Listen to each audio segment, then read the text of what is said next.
All right. Really, the only injury that will not practice today is Mike Dana. He's got a pec strain, so we'll just see how he does this week as we go forward. Look forward to the challenge of playing the 49ers. Heck of a football team. Kyle does a great job with, with the team, and he and Chris have that offense rolling right now, and their defense is one of the top defenses in the NFL, and Nick heading up the defense and special teams. Brian does a great job there on special teams. So, listen, they're well coached. They've got good players. I think both teams kind of know each other, and it should just be a heck of a game. With that, time's yours. Coach, what is it about the Niners' defense that makes them so difficult to prepare for? Yeah, so they've got their defensive front. Starts with those guys. And then, they've got all pro linebacker sitting right there. That's pretty good, along with their secondary. So they're well rounded, but it starts with the defensive front. Those guys, they set the tempo for their defense. Andy, what are your plans for Clyde now that he's on the active list again? Yeah, we'll just see how that goes, and how it all works in. We got to look at everything on that. So. Special teams, et cetera. So we'll just, but he's good to go to practice. He knows what he's doing. He's feeling great, which is the most important thing. So. You anticipate that he would play? We'll see. We'll see how that goes.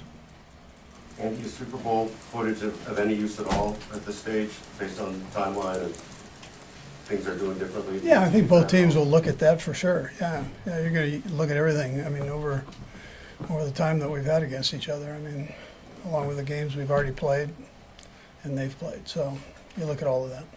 Do you think there's any consciousness at all, the notion of a rematch, or not this just another regular season game? Yeah, I think that comes from you guys, and then, but I think it's two good teams playing each other for sure. I mean, that's how I look at it. How was a bye week for you and your coaching staff? Yeah, it was good. It was good to step back for a second. For the players in particular, they got quite a bit of time off, and coaches got a little bit of time off, and it was good for everybody there. And you've been through this long enough to know, what are the benefits of having an early bye when compared to like one that's, say, closer to Thanksgiving? Yeah, and we've normally had them a little ninth week or plus, somewhere in that area. Our schedule is crazy enough where you're going to get some days off, and it's important that you take advantage of those days. So that's what I would tell you. So it was good to get this one, and then how we handle the rest of the schedule is the important part. And when we have time, make sure you take the time, and for recovery purposes. Andy, what do you attribute to? You guys had a lot of success under center against the Saints. What do you attribute that to? Yeah, we've done a little bit more of that this year, and it's just, listen, it's one more thing that we like to use, and we're able to use it a little bit more. I think the running backs love that part, obviously, but it's a good changeup. Yeah. When you were going back during the bye, how did you feel about some of the pass protection, and then particularly at the left side? How did you guys make it a little bit better there? Yeah, listen, we've got young guys playing the left tackle. I mean, that's not a secret, and so it's important that we just continue to progress there and get better. We know there are going to be some hiccups, and we just got to keep getting better and better as we go. That's the important thing, and the guys are working hard, and so that's kind of where we're at with that. Will Wanya start this week? Yeah, Wanya will start. Yeah. Coach, Brock Purdy's obviously had a very fine career to start here, and wasn't drafted by anybody until the very last pick of the draft. And he's kind of proven it over time.